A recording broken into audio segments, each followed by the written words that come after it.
Jadi belum tentu yang TOEFL skor ITP-nya itu tinggi, belum tentu speaking-nya bagus gitu loh guys.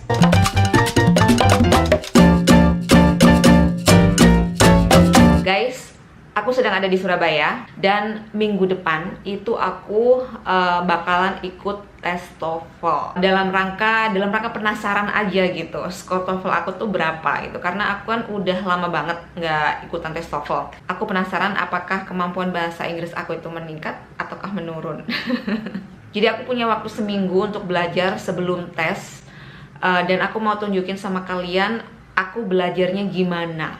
Mudah-mudahan skor TOEFL aku bagus ya. Jadi aku belajarnya online aja. Jadi kalau kalian search di Google online TOEFL test preparation itu banyak banget ya. And I just clicked on one of the websites gitu. Dan di situ aku dikasih soal-soal yang mirip dengan tes TOEFL yang sebenarnya. Jadi ada soal listening, ada soal reading, ada soal structure. Jadi website yang aku pakai untuk belajar ini namanya fortest.com guys. Dan aku nemunya secara nggak sengaja juga. Di situ dia ada macam-macam tes dan aku klik yang di bagian TOEFL. Terus di situ ada sections, ada listening part A, listening part B, listening part C, reading dan structure. Aku mau coba ngerjain yang listening part A dulu ya. Untuk soal listening ini lebih baik pakai headset, tapi aku lagi nggak ada headset, jadi aku turn up the volume aja. Alright, let's do it. My car is broken down. I'll pick you up. What does the woman imply? She'll give the man a ride. Terus aku bisa cek jawabannya di situ guys. View answer, apakah jawabanku benar atau enggak. Ya, she'll give the man a ride. Jawaban aku benar. Terus next, soal yang kedua. Looks like it's gonna be a nice day. Yes, it's about time. Spring's just around the corner. What does the man imply? Spring will come soon. Spring is just around the corner. That means spring will come soon, yeah. Alright, view answer. Yep, jawaban benar. Alright, next. This is kind of easy karena ditulis ini ya. Conversation-nya itu ditulis. Jadi ada listening yang conversation-nya nggak ditulis guys. Jadi ini sama kayak reading ya. Ada yang conversation-nya itu nggak ditulis, jadi kamu benar-benar harus mendengarkan dengan seksama gitu. Next, coba soal yang ketiga ya. Can you believe the science project is due in 2 days? Are you kidding? That can't be so. What does the woman mean? A, she cares for the science project. B, she doesn't know how to complete the project. C, she can't believe the work is due so soon. D, she doesn't like kidding. C. You answer? Yeah. Alright. So I'm gonna try the listening part B. And I think that's harder than listening part A. Karena kalau listening part A ini ada tulisannya gitu. Aku mau coba yang listening part B, okay? Listen to a conversation between two friends. John, the bookstore is selling the university logo t-shirts, sweatshirts, and hats at Bart. Okay. So ya, di listening part B ini gak ada tulisannya guys. Jadi harus benar-benar mendengarkan dengan seksama. Dan conversation-nya itu lama. Jadi benar-benar harus fokus gitu loh. Tapi ada kesempatan untuk mengulangi conversation-nya lagi sih. Jadi kalau misalnya nggak paham bisa diulang gitu kan.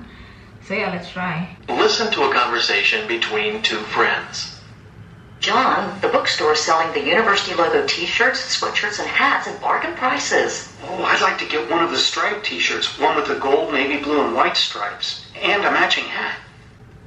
The t-shirts are sold for $9, the sweatshirts for $20, and hats for $6 each. Wow, maybe I should stock up. No kidding. At these low prices, I bet the sale won't last long. And if it does, most of the merchandise will be picked over rather quickly. The bookstore is trying to make space for the summer shipment. Well, the sale which started yesterday will continue, until this Friday. Hey, thanks for letting me know. No problem. What does John want to buy? Okay, I think he mentioned that he wanted to buy a striped t-shirt or something like that. Dia mau beli a t-shirt with a matching hat. So let's see if you answer. Yeah, benar, a t-shirt with a matching hat. Soal yang kedua. What does John say about the sale? Oh, okay. Jadi Jadi soal yang kedua itu soalnya dari conversation yang sama dengan soal yang pertama gitu guys. Jadi nggak ada conversation baru. Oh my god. Jadi harus bener-bener fokus ya di conversation yang pertama. Coba lihat apa tadi dia tanya. What does John say about the sale? What does John say about the sale? I forgot. Tapi aku bisa replay the entire conversation. I'm gonna replay it. At these low prices, I bet the sale won't last long. And if it does, most of the merchandise will be picked over rather quickly. The books. Okay, he said that the sale won't last long, and if it does, the merchandise would be picked over rather quickly. Okay, he said something about the merchandise for sure.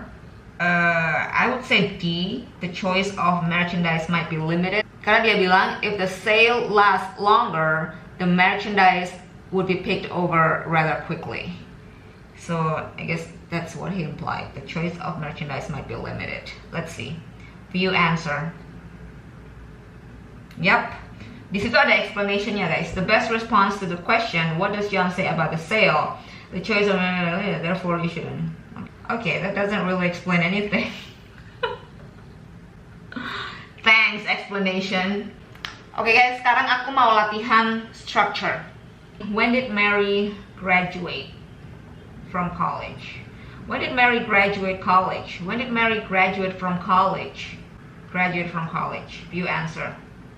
Yes. Next. You look pale. You had better consult a doctor. A. View answer. Yep. Next. New York is a large city, isn't it? Yes. Next. Soal-soal structure-nya ini so far are pretty easy. Pretty simple gitu. Basic soalnya. Do you enjoy hiking? Yes. Next. Ini soal-soal ini aku semua udah pernah bikin videonya loh di YouTube. YouTube-nya Puri Viera berguna sekali untuk tes TOEFL.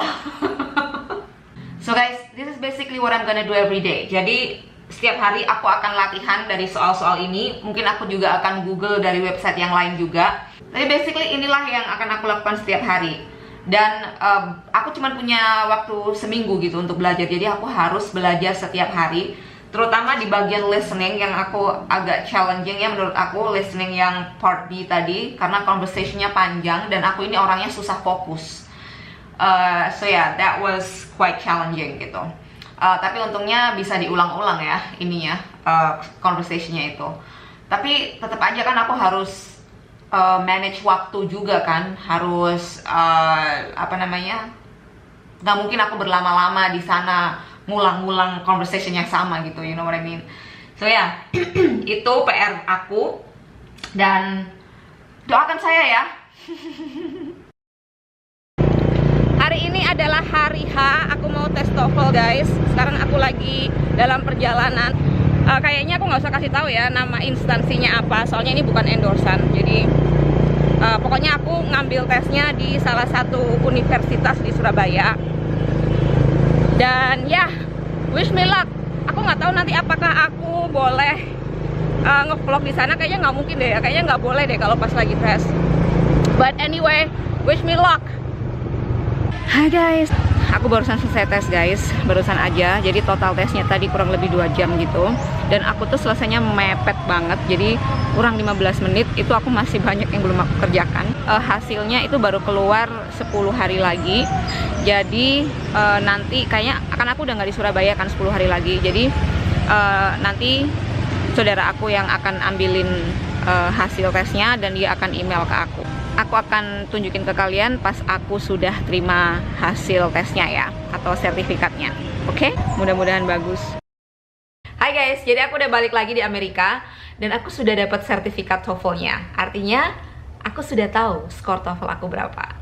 Sebelum aku kasih tahu skor TOEFL aku ya guys, aku mau kasih tahu bahwa tes TOEFL itu ada 3 macam. Yang pertama ada ITP, Institutional Testing Program. Ini yang aku ambil kemarin. Kemudian ada IBT, Internet Based Test. Kemudian yang ketiga ada PBT, Paper Based Test. Tapi yang PBT ini kalau nggak salah sudah jarang dipakai lagi sejak tahun 2012. Atau mungkin udah nggak dipakai lagi ya. Nah, TOEFL ITP yang aku ambil kemarin ini pada umumnya ya digunakan untuk keperluan internal, misalnya sebagai salah satu syarat untuk melamar kerja atau untuk mengukur kemampuan bahasa Inggris seseorang secara akademis. Nah, sedangkan TOEFL IBT atau Internet Based Test ini adalah tes TOEFL yang banyak digunakan sebagai syarat untuk masuk perguruan tinggi di luar negeri, terutama di negara-negara yang berbahasa Inggris. Pada umumnya, universitas-universitas di luar negeri itu mintanya adalah TOEFL IBT, guys, bukan ITP. Nah, terus kenapa kemarin aku ngambilnya ITP, kenapa bukan IBT? Yang pertama karena memang tujuan aku kan iseng-iseng aja. Aku nggak ada tujuan untuk kuliah di luar negeri, ya kan? Terus yang kedua karena biaya TOEFL IBT itu jauh lebih mahal daripada ITP, guys. IBT itu kalau nggak salah 3 jutaan biayanya, sedangkan ITP sekitar 500 ribuan, jadi jauh banget. Nah, terus apa bedanya antara ITP dengan IBT? IBT ini lebih lengkap karena dia ada section speaking sama writing juga, sedangkan ITP nggak ada. ITP itu tesnya cuma listening, structure, dan reading. Makanya kenapa universitas-universitas di luar negeri ini require-nya IBT, karena dia tesnya lebih lengkap gitu. Meskipun ada beberapa exceptions ya, ada kayak program-program scholarship untuk student exchange gitu yang masih menerima skor TOEFL ITP, tapi pada umumnya mereka mintanya IBT, guys. Tapi juga ternyata sering kali ditemui ketika seseorang yang nilai TOEFL ITP-nya itu tinggi, begitu dia disuruh ngomong itu ternyata dia nggak bisa mengungkapkan isi pikirannya dengan baik. Jadi belum tentu yang TOEFL skor ITP-nya itu tinggi, belum tentu speakingnya bagus gitu loh, guys. Nah, aku mau ceritain pengalaman waktu ikut tes kemarin ya. Jadi aku ambil tesnya ini di salah satu universitas di Surabaya. Waktu tesnya itu sekitar 2 jam, dan aku waktu itu ambil yang pagi, jam 9 sampai jam 11. Nah, jam 9 kurang ini kita disuruh masuk kelas gitu kan. Terus kita diminta untuk mengumpulkan semua barang bawaan ke depan kelas. Jadi nggak boleh bawa HP, bahkan jam tangan juga nggak boleh. Jam tangan harus ditaruh di dalam tas. Yang boleh dibawa ke tempat duduk itu hanyalah kartu identitas. Kemudian alat tulis juga disediakan oleh penyelenggara, jadi nggak perlu bawa alat tulis sendiri. Nah, ekspektasi aku kira tesnya itu bakalan di kayak semacam lab bahasa gitu loh, guys. Yang dimana kalau listening itu pakai headset gitu kan. Nah, aku kira tuh tesnya bakalan seperti itu. Ternyata enggak, ternyata tesnya itu di ruangan kelas biasa.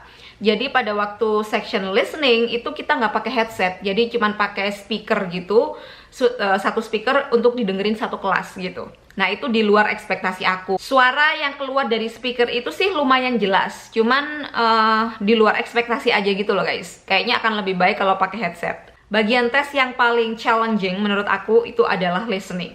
Jadi waktu listening section itu aku harus merem untuk supaya fokus gitu kan. Itu menurutku yang bagian yang paling challenging. Terus logat yang diperdengarkan waktu itu adalah logat Amerika.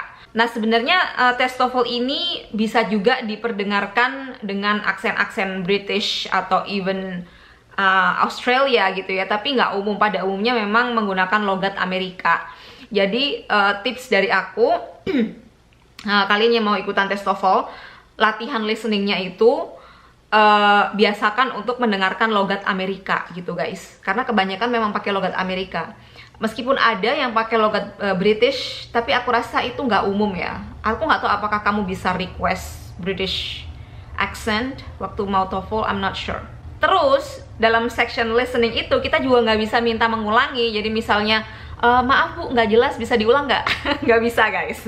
Jadi kesempatan untuk mendengarkan hanya 1 kali, nggak diulang-ulang. Terus bagian yang the least challenging menurut aku adalah structure. Karena jelas aja gitu ya, aturannya kan jelas kalau structure itu pilihannya ya either that one or that one. Dan di soal-soal structure yang keluar itu banyak banget yang sudah pernah aku bahas di video-video English with Puri. Jadi wajib banget kalau kamu mau tes TOEFL, kamu harus cek playlistnya English with Puri. Nah, sekarang ngomongin skor.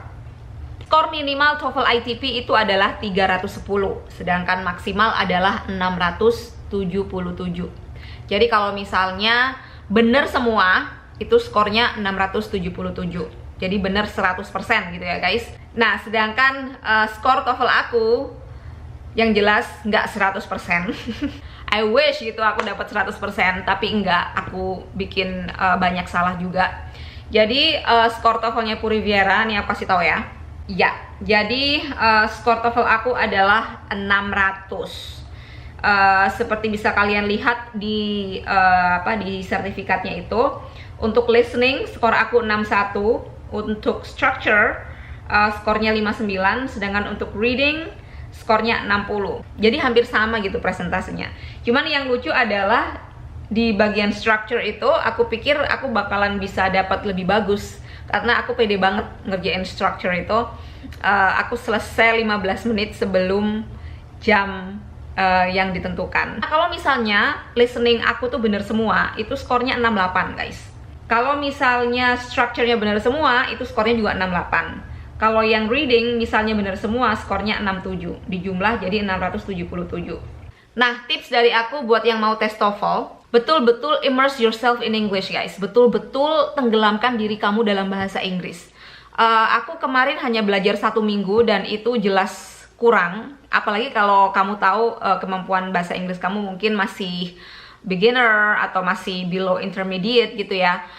Lebih baik belajarnya minimal 3 bulan sebelum tes. Dan itu harus setiap hari. Biasakan mendengarkan soal-soal yang ada banyak di internet ya, yang contoh-contoh soal tes TOEFL listening itu kan banyak banget. Dengan biasa mendengarkan, kamu akan lebih familiar dengan cara pembicara tes TOEFL ini mengucapkan kata-kata gitu. Dan pada umumnya kalau di Indonesia, aksennya adalah aksen Amerika. Begitu juga dengan section structure. The more you practice, the more you become familiar with the pattern. Jadi soal-soal structure yang keluar di di online practice itu mirip-mirip guys dengan tes TOEFL yang sebenarnya. Terus untuk section reading, ketika latihan kamu bisa ditemani kamus ya kan. Kamu bisa cek kalau misalnya ada kata-kata yang kamu nggak familiar, kamu bisa langsung cek itu artinya apa. So ya, latihan setiap hari itu sangat membantu untuk membiasakan diri kamu sebelum ikutan tes yang sebenarnya gitu. Oke, so I wish you guys luck buat yang mau ikutan tes TOEFL. Semoga hasilnya memuaskan. Dan kalau menurut kalian video ini bermanfaat, silakan di-share. Thanks for watching. Bye.